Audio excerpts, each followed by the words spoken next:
Hi, Chris from Dynojet here. Today we're going to install a Power Commander 5 on this 2014 Polaris RZR XP1000.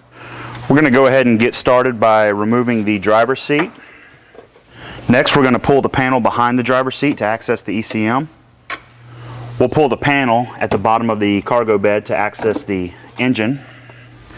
With a bit of finesse, this Power Commander can be installed without completely disassembling the intake.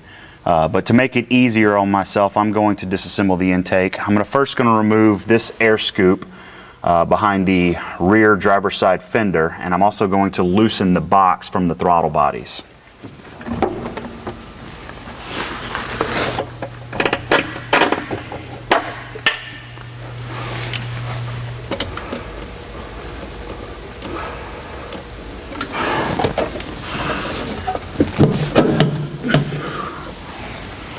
Now that the intake's disassembled and our panels are removed, we're going to start feeding our Power Commander harness to the engine.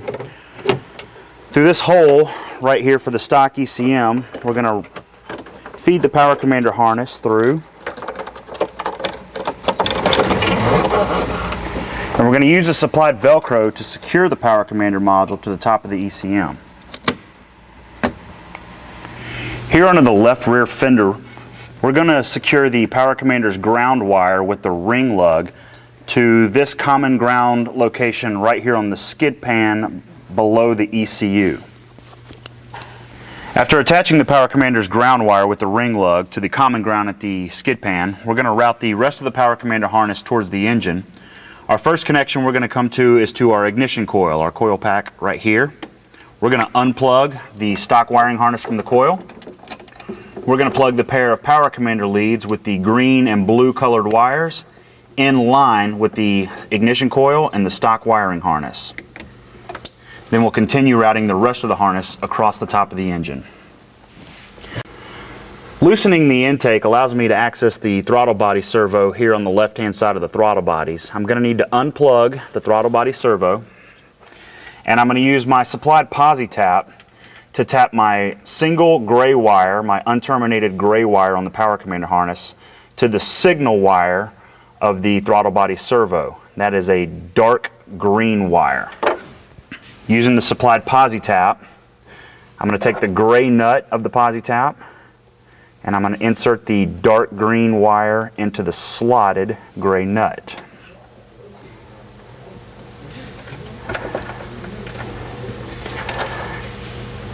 Next, I'll thread the pointed end of the posi tap onto the gray nut to tap into the dark green wire.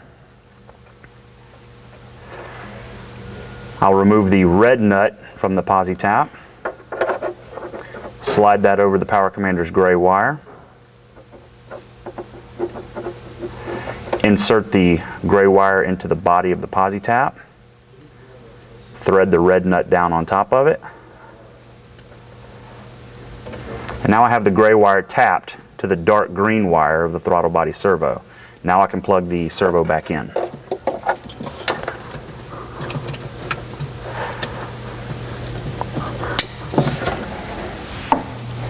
Continue to route the Power Commander harness across the top of the throttle bodies. Here on top of the throttle bodies I can access my fuel injectors. I'm going to unplug the stock left injector, and I'm going to plug the pair of leads from the Power Commander harness with the orange colored wires in line with the left injector.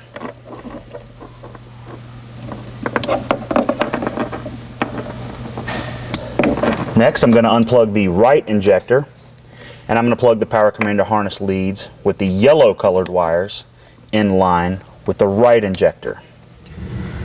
The final connection I'm going to come to is to the engine's crank position sensor. Here on the right hand side of the engine at the top of the flywheel cover you can find the crank position sensor. You can trace the harness to this connector here. I'm going to plug the Power Commander leads with the white-brown and the brown-white wires in line with the stock crank position sensor connectors.